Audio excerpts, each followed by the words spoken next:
नमस्कार छात्रों, कैसे हैं सभी? अच्छे हैं? मैं मंजुला बीजोगी, हिंदी शिक्षिका, शरण बसवेश्वर उच्च माध्यमिक पाठशाला चित्रहಳ್ಳಿ ಹೊಳಲ್ಕೆರೆ तालुका चित्रदुर्ग जिला। जो आज हम हिंदी वल्लरी तृतीय भाषा हिंदी 9वीं कक्षा का जो गद्य पाठ है उसका नाम है नफे के चक्कर में। नफे के चक्कर में एक संकलित पाठ है। इस पाठ के बारे में हम क्या करेंगे, आज जानकारी प्राप्त करेंगे। बहुत सुंदर सा पाठ है ये। आपको भी ये पाठ सुनकर, इसकी कहानी को सुनकर उत्सुकता बढ़ जाएगी और उसके साथ साथ नए नए शब्दों को और एक नई सी कहानी को आप याद रखेंगे और खुशी से इसको स्वीकार करेंगे और अपने मन में ये शाश्वत रूप में कहानी याद रखेंगे। तो किस प्रकार है, तो कहानी का जो शीर्षक है उसे हम देखते जाएंगे। वो क्या है, यहाँ पर नफे के चक्कर में। नफे के चक्कर में इसका अर्थ होता है लाभ के पीछे भागना। लाभ के पीछे ಅಂದ್ರೆ ಹಿಂದೆ, ಲಾಭದ ಹಿಂದೆ ಭಾಗನ ಓಡೋದು। ಅರ್ಥ ಆಯ್ತು? ಲಾಭ ಎಲ್ಲಿ ಸಿಗುತ್ತೋ, ಜಾಸ್ತಿ ಸಿಗುತ್ತೋ ಅಲ್ಲಿಗೆ ಓಡೋದು। ಆವಾಗ ನಾವು ಸಿಕ್ಕ ಲಾಭದಲ್ಲಿ ತೃಪ್ತಿ ಪಡೋದಿಲ್ಲ, ಅದರ ಬದಲಾಗಿ ಲಾಭ ಪಡ್ಕೊಳ್ಳೋಣ ಅಂತ ಹೋಗಿ ಮುಸೀಬತ್ ಮೇ ಗಿರ್ ಜಾನ, ಒಂದು ಸಂಕಷ್ಟದ ಸುಳಿಯಲ್ಲಿ ಸಿಲುಕೋದು। ಅದು ಯಾವ ರೀತಿ ಲಾಭದ ಹಿಂದೆ ಮನುಷ್ಯ ಓಡ್ತಾನೆ ಅನ್ನೋದಕ್ಕೆ ಒಂದು ಸುಂದರವಾದ ಕಥೆಯನ್ನ ಇಲ್ಲಿ ಹೇಳಿದ್ದಾರೆ। ಇದು ಸಂಕಲಿತವಾದಂತಹ ಒಂದು ಪಾಠವಾಗಿದೆ। ಹಾಗಾದ್ರೆ ಅದರಲ್ಲಿ ಏನ್ ಆಶಯವನ್ನ ಹೊತ್ತು ತಂದಿದೆ ಆ ಕಥೆ ಅನ್ನೋದನ್ನ ನಾವು ನೋಡ್ತಾ ಹೋಗೋಣ। तो उसमें है, यहाँ पर पाठ का आशय है आदमी अपनी मेहनत से जो प्राप्त करता है, आदमी अपनी मेहनत से प्राप्त करता है वही उसके हाथ लगता है। इच्छा करना यानी लालच कहलाती है। इस कहानी में नफे के चक्कर में पड़े एक व्यक्ति की दशा का वर्णन अत्यंत मनोविनोद रूप में वर्णित है। ಹಾಗಾದ್ರೆ ಏನಿದೆ ಅಂತ ಹೇಳಿದ್ರೆ, ಮನುಷ್ಯನಿಗೆ ಆಸೆ ಇರುತ್ತೆ, ಎಲ್ಲರಿಗೂ ಆಸೆ ಇರುತ್ತೆ ಅಲ್ವಾ? ಆದರೆ ದುರಾಸೆ ಇರಬಾರದು। ಅತಿಯಾದ ದುರಾಸೆ ಆದರೆ ನಮಗೆ ಅದು ಹಾನಿ, ನಷ್ಟವನ್ನ ತಂದುಕೊಡುತ್ತೆ। आदमी अपनी मेहनत से जो प्राप्त करता है, मेहनत का अर्थ होता है परिश्रम। ಕಷ್ಟಪಟ್ಟು ತಾನು ದುಡಿದಿದ್ರಲ್ಲಿ ಏನು ಗಳಿಸ್ತಾನೋ, यानी जो मेहनती बनकर काम करता है उसमें जो प्राप्त होता है, उसे जो पाता है, उसमें वो सुखी नहीं रहता, बल्कि उसी से भी ज्यादा कुछ इच्छाएं रखता है, आशा करता है। इसीलिए कहते हैं आदमी अपनी मेहनत से जो प्राप्त करता है वही उसके हाथ लगता है। हम जो बोया है वही पाते हैं, है ना? ಬಿತ್ತಿದ್ದನ್ನ ಬೆಳಿತೀವಿ ಅಲ್ವಾ? ಹಾಗಾಗಿ ನಾವೇನ್ ಮಾಡ್ತೀವಿ, ಯಾವ ರೀತಿಯಲ್ಲಿ ದುಡಿದಿದೀವೋ, ಕಷ್ಟಪಟ್ಟಿದೀವೋ ಅದರ ಪ್ರತಿಫಲ ನಮಗೆ ಸಿಗತ್ತೆ। ನಾನು ಕಷ್ಟಪಟ್ಟಿರೋದು ಕಡಿಮೆ, ನನಗೆ ಫಲ ಜಾಸ್ತಿ ಬೇಕು ಅಂತ ಹೇಳಿದ್ರೆ ನಮಗೆ ತೊಂದರೆ, ಹಾನಿ ಉಂಟಾಗುತ್ತೆ। ಹಾಗಾಗಿ ಮನುಷ್ಯ ಏನ್ ಮಾಡಬೇಕು, ತಾನು ದುಡಿದಿದ್ದಲ್ಲೇ ತೃಪ್ತಿಯನ್ನ ಪಡ್ಕೊಂಡು ಅದನ್ನ ಗಳಿಸಬೇಕು। ಹಾಗೇನೆ वही उसके हाथ लगता है, बिना परिश्रम किए किसी भी वस्तु को पाने की इच्छा करना। ಕಷ್ಟನೇ ಪಟ್ಟಿಲ್ಲ, ನನಗದು ಆಸೆ, ಇದು ಆಸೆ, ಅದು ಬೇಕು, ಇದು ಬೇಕು, ಮನಸ್ಸಿನಲ್ಲಿ ಆಸೆಗಳನ್ನ ಹೊತ್ತುಕೊಂಡು ಯೋಚಿಸಿದರೆ ನಾವು ಅದನ್ನ ಪಡ್ಕೊಳ್ತೀವಾ? ಅದರ ಹಿಂದೆ ಕಠಿಣವಾದ ಒಂದು ಪರಿಶ್ರಮವಿರುತ್ತೆ, ಆಸಕ್ತಿ ಇರುತ್ತೆ, ಇಚ್ಛೆಯನ್ನ ತೊಡಗಿಸಿ ಶ್ರದ್ಧೆ ಇಟ್ಟು ಆ ಕೆಲಸವನ್ನ ಮಾಡಿದ್ರೆ ನಮಗೆ ಸಿಗತ್ತೆ। ಅದ್ರ ಬದಲಾಗಿ ನಾನು ಮನಸ್ಸಲ್ಲಿ ಏನ್ ಯೋಚನೆ ಮಾಡ್ತೀನಿ ಅದೆಲ್ಲ ಬೇಕು ಅಂತ ಹೇಳಿದ್ರೆ, ಹೌದಾ, ನಾನೀಗ ಫುಲ್ ಅಂತ ಏರೋಪ್ಲೇನ್ ಅಲ್ಲಿ ಹಾರಬೇಕು ಅಂತ ಹೇಳ್ತೀನಿ, ಆಗತ್ತಾ? ಅದಕ್ಕೆ ತಕ್ಕಂತೆ ನಾನೇನ್ ಮಾಡ್ಬೇಕು, ಶ್ರಮವನ್ನ ವಹಿಸಿ ದುಡ್ಡನ್ನ ಗಳಿಸಿ ಎಲ್ಲಿ ಹೋಗ್ಬೇಕು, ಏನ್ ಮಾಡ್ಬೇಕು ಅಂತ ಹೇಳಿದ್ರೆ ನಾವು ಹೋಗ್ಬೋದು। ಸುಮ್ಮನೆ ನಿಂತಲೇ ನಾನು ಅದು ಮಾಡ್ಬೇಕು, ನಾನು ಈ ದೊಡ್ಡ ಮನೆಯನ್ನ ಕಟ್ಟಬೇಕು, ಆಗತ್ತಾ? नहीं होता। मैं अभी बड़ा मकान बनाना है, कैसे बना सकते हैं? उसको क्या क्या चाहिए, उसके पीछे पैसे चाहिए और जो मटेरियल्स चाहिए वो सभी लाकर कुछ वर्कर्स यानी काम वालों को देकर हम खुद खड़े होके उस घर को इतने दिन तक बनवाते हैं, तो ये हम उस घर में रह सकते हैं, उसकी इच्छा कर सकते हैं। कुछ किए बिना ही, कुछ सामान भी नहीं है, पैसे भी नहीं है, कोई काम करने वाले भी नहीं है, लेकिन मेरे सामने एक बड़ा मकान अभी चाहिए मुझे, ऐसा बोलने से मिलेगा नहीं। ये दुराशा है। हम जो काम करते हैं उसके आधार पर ही हम प्राप्त करने का भी सोच रखना चाहिए। इसीलिए यहाँ पर ऐसा नहीं होता, बल्कि वो जो उस लाभ के पीछे भागता है, कैसे भागता है देखते जाएंगे। बिना परिश्रम किए कभी किसी भी वस्तु को पाने की इच्छा करना, ನಾನು ಪರಿಶ್ರಮ ಪಡದೆ ಈ ವಸ್ತುವನ್ನ ಪಡಿಬೇಕು ಅಂತ ಇಚ್ಛಿಸುವುದು ಲಾಲಚ್ कहलाता है। ಹೌದಾ? ಅದು ನಮ್ಮ ಸ್ವಾರ್ಥ ಅಂತ ಅನ್ಸುತ್ತೆ, ಅದು ಸರಿಯಲ್ಲ। इस कहानी में नफे के चक्कर में पड़े एक व्यक्ति, ಈ ಕಥೆಯಲ್ಲಿ ಲಾಭದ ಹಿಂದೆ ಬಿದ್ದಂತಹ ಒಬ್ಬ ವ್ಯಕ್ತಿಯ ದಶಾ का वर्णन, ದಶಾ यानी ಪರಿಸ್ಥಿತಿ, ಅವನ ಸ್ಥಿತಿಯ ಬಗ್ಗೆ ವರ್ಣನೆಯನ್ನ ನಾವು ತುಂಬಾ ಅತ್ಯಂತ ಮನೋವಿನೋದ, ಮನಸ್ಸಿಗೆ ಮುದ ನೀಡುವಂತೆ, ಖುಷಿ ಕೊಡುವಂತೆ, ಆನಂದ ಕೊಡುವಂತೆ, ಸಂತೋಷ ಕೊಡುವಂತೆ ಆ ಕಥೆ ನಮಗೆ ವರ್ಣಿತವಾಗಿದೆ। ಅದನ್ನ ನೋಡ್ತಾ ಹೋಗೋಣ। उससे पहले मैं जो उनमें आए हुए कुछ नए शब्दों को यहाँ पर दोहराती हूँ। क्या है? मैंने कहा नफे के चक्कर का अर्थ होता है लाभ के पीछे भागना। नारियल आपने सुना है, ತೆಂಗಿನಕಾಯಿ ಅಂತ ನಾವು ಬಳಸ್ತೀವಿ ನಾರಿಯಲ್ ಅಂತ। यहाँ पर नारियल टेंडर कोकोनट होता है, ಅಂದ್ರೆ ಎಳನೀರಾಗುತ್ತೆ। उसके बाद छड़ी, छड़ी ಅಂತಂದ್ರೆ लाठी, एक लंबी सी पतली लकड़ी, उसे लाठी भी कहते हैं। छड़ी ಅಂದ್ರೆ ಕೋಲು ಅಥವಾ ಹೊಡೆಯುವಂತ लाठी ಅಂತ ನಾವು ಹೇಳ್ತೀವಿ। दाम इसका अर्थ होता है कीमत, ಬೆಲೆ, मूल्य ಅಂತ ನಾವು ಹೇಳ್ತೀವಿ। बंदरगाह एक शब्द आता है। बंदरगाह का अर्थ होता है समुद्र का तट, समुद्ರದ ದಂಡೆ, किनारा। उसके साथ साथ जहां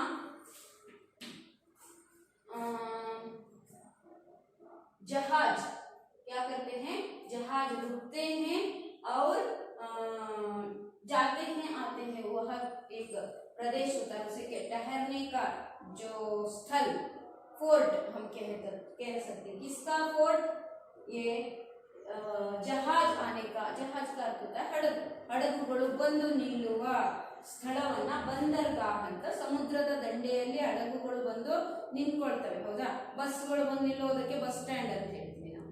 ಹಾಗೇನೆ ಇದು ಯಾವುದೋ ಹಡಗುಗಳು ಬಂದು ನಿಲ್ಲುವಂತಹ ಜಾಗ, ಸಮುದ್ರದ ದಂಡೆ, ಅದನ್ನ ಬಂದರ್ಗಾಹ್ ಅಂತ ಕರೀತಾರೆ। एक शब्द है टांग, टांग का अर्थ होता है पैर, अर्थात काल। उसके बाद दम, खुद के दम पर ಅಂತ ಹೇಳ್ತಾರೆ। दम ಅಂದ್ರೆ ಎಷ್ಟು दम ಇದೆ ನೋಡೋಣ ಬಾ ಅಂತ ಹೇಳ್ತಾರೆ, ನೀವು ಕನ್ನಡದಲ್ಲೂ ಹೇಳ್ತೀರಾ। उसमें क्या है? दम का अर्थ होता है शक्ति। उसके बाद घसीटना, घसीटना ಅಂತ ಹೇಳಿದ್ರೆ ರಗಡ್ನ, ಎಳ್ಕೊಂಡು ಹೋಗೋದು, ಒತ್ತಿ ಈ ತರ ಎಳ್ಕೊಂಡು ಹೋಗೋದು, ಅದಕ್ಕೆ घसीटना ಅಂತ ಹೇಳ್ತಾರೆ। ಹಕ್ಕಾ ಬಕ್ಕಾ ಹೋನ, ಇದು ಒಂದು ಮುಹಾವರೆ। ಹಕ್ಕಾ ಬಕ್ಕಾ ಹೋನ ಅಂತ ಹೇಳಿದ್ರೆ ಆಶ್ಚರ್ಯಗೊಳ್ಳುವುದು, ಚಕಿತರಾಗುವುದು ಅಂತ ಅರ್ಥ। बेकार, बेकार में क्यों ऐसा कर रहे हो ಅಂತ ಹೇಳ್ತಾರೆ, उसका अर्थ होता है व्यर्थ, है ना। उसके बाद सौदा, सौदा का अर्थ होता है सौदे ಅಲ್ಲ, ಕನ್ನಡದಲ್ಲಿ ಸೌದೆ ಅಂದ್ರೆ ಕಟ್ಟಿಗೆಗಳು, ಆದರೆ ಹಿಂದಿ का सौदा क्या होता है? व्यापार, व्यापार ಅಂತ ನಾವು। उसके बाद हर्ज, हर्ज क्या है ಅಂತ ಹೇಳ್ತಾರೆ, ಹಾನಿ, ಹಾನಿ ಅಂತ ಹೇಳಿದ್ರೆ ನಷ್ಟ ಅಂತ ನಾವು ಹೇಳ್ತೀವಿ। ಅದಾದ್ಮೇಲೆ ಇನ್ನೂ ಒಂದು ಶಬ್ದ ಇದೆ, ಫುರ್ತಿ ಅಂತ ಒಂದು ಶಬ್ದ ಇದೆ। ಫುರ್ತಿ का अर्थ होता है उत्साह, ಫುರ್ತಿ ಅಂತ ಹೇಳಿದ್ರೆ ಉತ್ಸಾಹ। ನೆನ್ಪಿಟ್ಕೋಬೇಕು ಮಕ್ಕಳೇ, ಈ ಶಬ್ದ ನೀವು ಕೇಳಿರಲ್ಲ, ಹರ್ಜ್ ಕೇಳಿರಲ್ಲ, ಸೌದಾ ಕೇಳಿರಲ್ಲ, ಬೇಕಾರ ಕೇಳಿರಲ್ಲ, ಹಕ್ಕಾ ಬಕ್ಕ ಕೇಳಿರಲ್ಲ, घसीटना ಕೇಳಿರಲ್ಲ, ಟಾಂಗ್ ಕೇಳಿರಲ್ಲ, ಆಮೇಲೆ ಬಂದರ್ಗಾಹ್, छड़ी ಕೇಳಿರ್ತೀರಾ, नारियल ಕೇಳಿರ್ತೀರಾ। ಇದು नफे के चक्कर में, उसमें क्या है? लाभ के पीछे भागना। ये शब्द भी आपने पहले कभी नहीं सुना है, मुझे मालूम, सुना भी होगा कोई एक दो, लेकिन सभी के सभी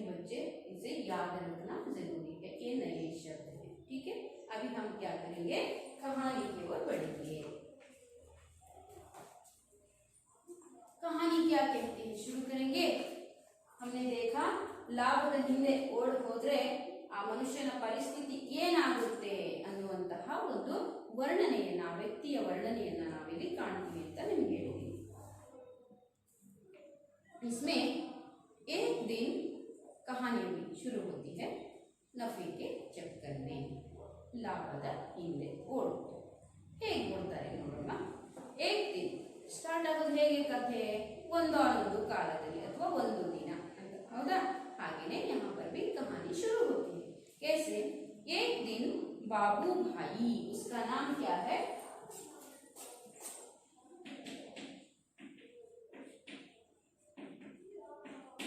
ಬಾಬಣ್ಣ.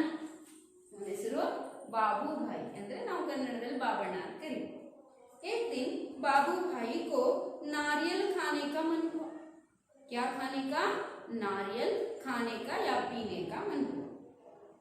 उसके बारे में सोचते ही बाबू भाई ने अपने होठों को चटकारा. वाह, क्या मीठा मीठा सा स्वाद होगा. ನೋಡಿ ಎಷ್ಟು ಚೆನ್ನಾಗಿ ನಿಂತಲ್ಲಿನೇ वो खड़ा होकर, कौन? बाबू भाई खड़े होता है. खड़ा होकर क्या करता है? सोचता है.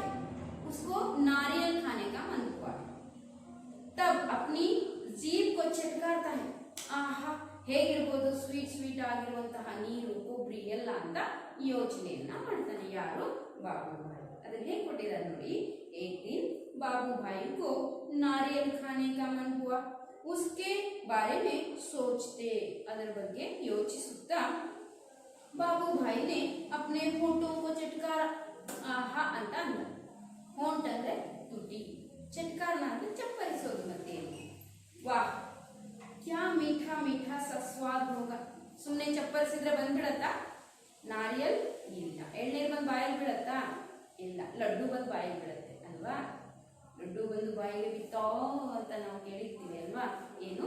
ಜಾಹೀರಾತು. ನಾವು ಅನ್ಕೊಂಡಿದ್ದು ಆದ್ರೆ ಲಡ್ಡು ಬಂದು ಬಾಯಿಗೆ ಬಿತ್ತು ಅಂತ ಹೇಳ್ತಾರೆ. यहाँ पर नहीं हुआ.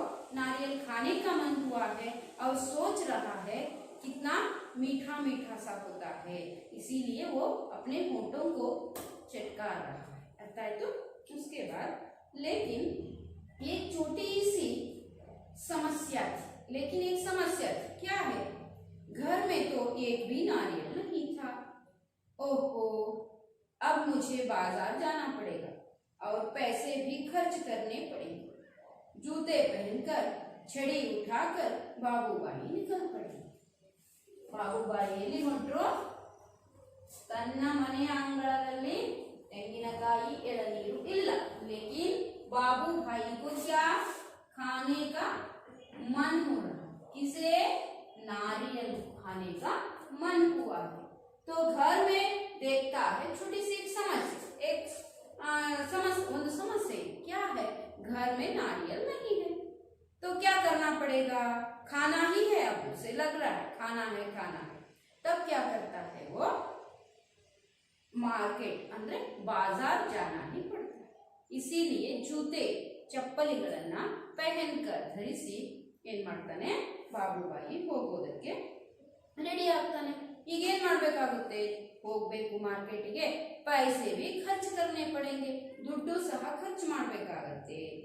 ಆದ್ರೆ ತಿಂದೆ ಇದ್ರೆ ಕಳೆಯಲ್ಲ, ಅವನಿಗೆ ಬೇಕು ಅಂತ ಅನಿಸ್ತಾ ಇದೆ. ಇಸಿಲಿಯೇ ಅಪ್ನಿ ಛಡಿ ಉಠಾಕರ್, ಛಡಿ ಲಾಟಿ, ತನ್ನ ಊರುಗೋಲನ್ನ ಇಟ್ಕೊಂಡು ಬಾಬುಬಾಯಿ ಹೊರಟ. ಚಪ್ಪಲಿ ಹಾಕೊಂಡು ಎಲ್ಲಿಗೆ? बाजार, मार्केट के. क्यों? उसको नारियल खाने का या पीने का मन हुआ है. घर में नारियल नहीं है, इसलिए वो बाजार की ओर जा रहा है. कैसे जा रहा है? जूते पहना है, हाथ में एक लाठी पकड़ा है.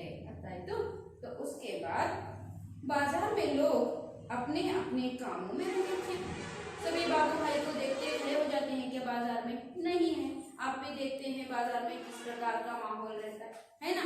सभी भागदौड़ की जो आवाज आती रहती है. कुछ सामान बेचते रहते हैं, खरीदते रहते हैं, मूल्य को, दाम को पूछते रहते हैं. जोर जोर से उन चीजों को बेचने के लिए चीख चीख कर कहते रहते हैं, है ना?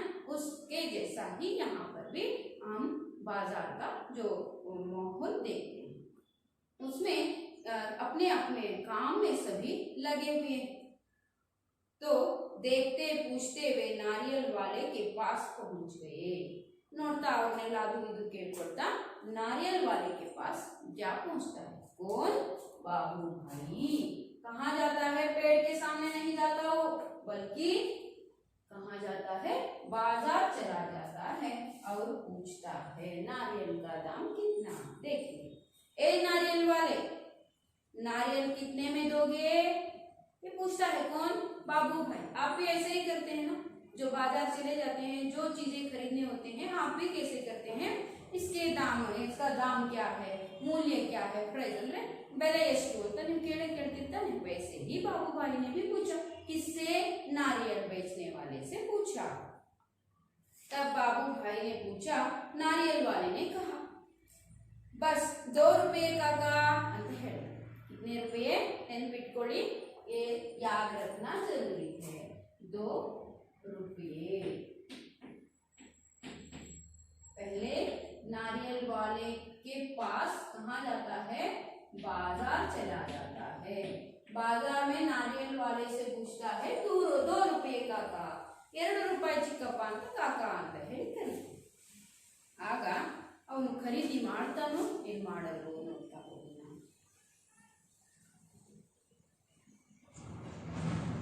बाबू भाई ने आंखें फैलाकर कहा, बहुत ज्यादा हुआ, 1 रुपयों में नहीं दोगे ಅಂತ ಕೇಳ್ತಾನೆ।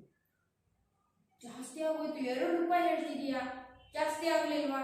2 ರೂಪಾಯಿಗೆ ನನಗೆ ಬೇಡ, 1 ರೂಪಾಯಿಗೆ ಕೊಡ್ತೀಯಾ ಅಂತ दे दो ಅಂತ ಕೇಳ್ತಾನೆ। 1 रुपये को मुझे दे दो।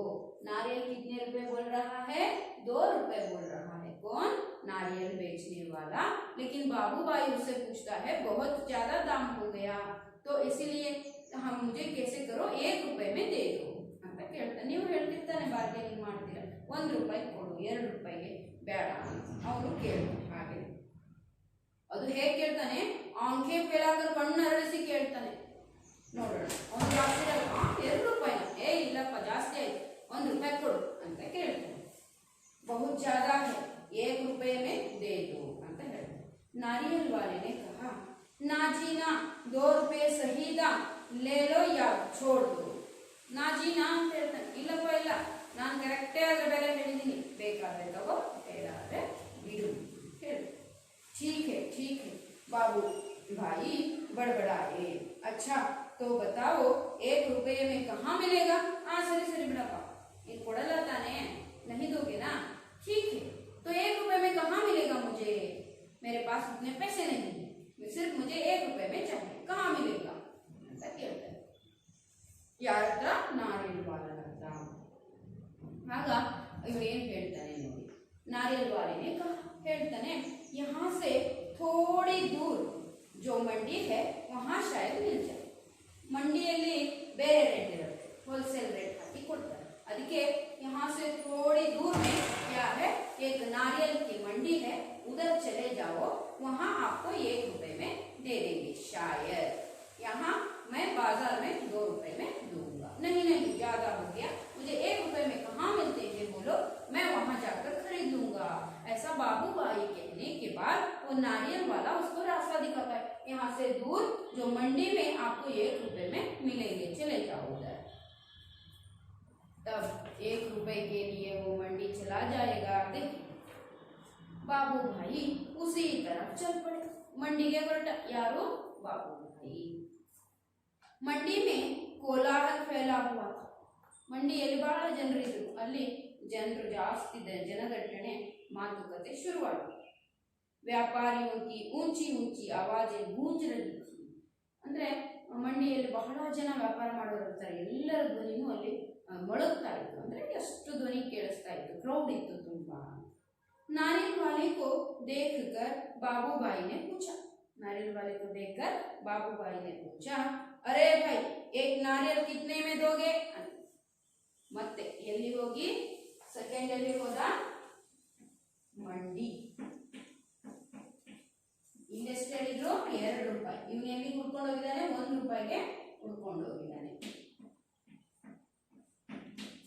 ಹೌದಾ? उसके बाद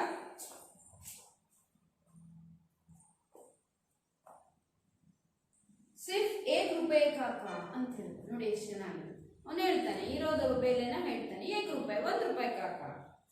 ನಾರಿಯಲ್ ವಾಲೆ ने जवाब दिया जो चाहो ले जाओ जल्दी. ನಿನ್ಗೆ ಯಾವ್ದು ಬೇಕು ಬೇಗ ತಗೋ, ಇಲ್ಲಿ ವ್ಯಾಪಾರ ನಾವು ಮಾಡ್ತಾ ವಹಿವಾಟು ಮಾಡ್ತಿದ್ದೀವಿ, ಬಿಸಿ ಇದೆ, ಅದಕ್ಕಾಗಿ 1 ರೂಪಾಯಿ ಬೇಕಾದ ತಗೊಂಡೋಗು ಅಂತ ಹೇಳ್ತಾನೆ. ಯಾರು? मंडी में रहा हुआ नारियल वाला बोल देता है 1 रुपए का ले जाना है तो जल्दी जल्दी ले जाओ. बाबू भाई ने कहा, और मत्ते उत्तरा कोड्ताने, यह क्या, मैं इतनी दूर से आया हूँ और तुम पूरा 1 रुपया मांग रहे हो. 50 पैसे काफी है, मैं इस नारियल को लेता हूँ और तुम यह लो, पकड़ो 50 पैसे. यश ಚೆನ್ನಾಗಿದೆ ನೋಡಿ. वहां पर 2 रुपए बोलने के बाद यह क्या किया, 1 रुपए में दे दो.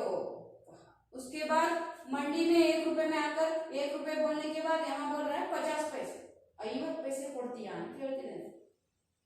ಇಲ್ಲಿ 1 ರೂಪಾಯಿ ಅಂದ ತಕ್ಷಣ ಮತ್ತೆ 50 ಪೈಸೆನ ಇಳಿಸ್ತಾ, ಅಲ್ಲಿ 1 ರೂಪಾಯಿ ಇಳಿಸ್ತಾ, ಇಲ್ಲಿ 50 ಪೈಸೆನ ಮತ್ತೆ ಇಳಿಸಿ, ಜಾಸ್ತಿ ಆಯ್ತಪ್ಪ 50 ಪೈಸೆಗೆ ನಾನು ಕೊಟ್ಬಿಡು ಅಂತ. ಅಲ್ಲಿಂದ ನಡ್ಕೊಂಡು ಬಂದಿದ್ದೀನಿ ಅಂತ ಹೇಳಿ.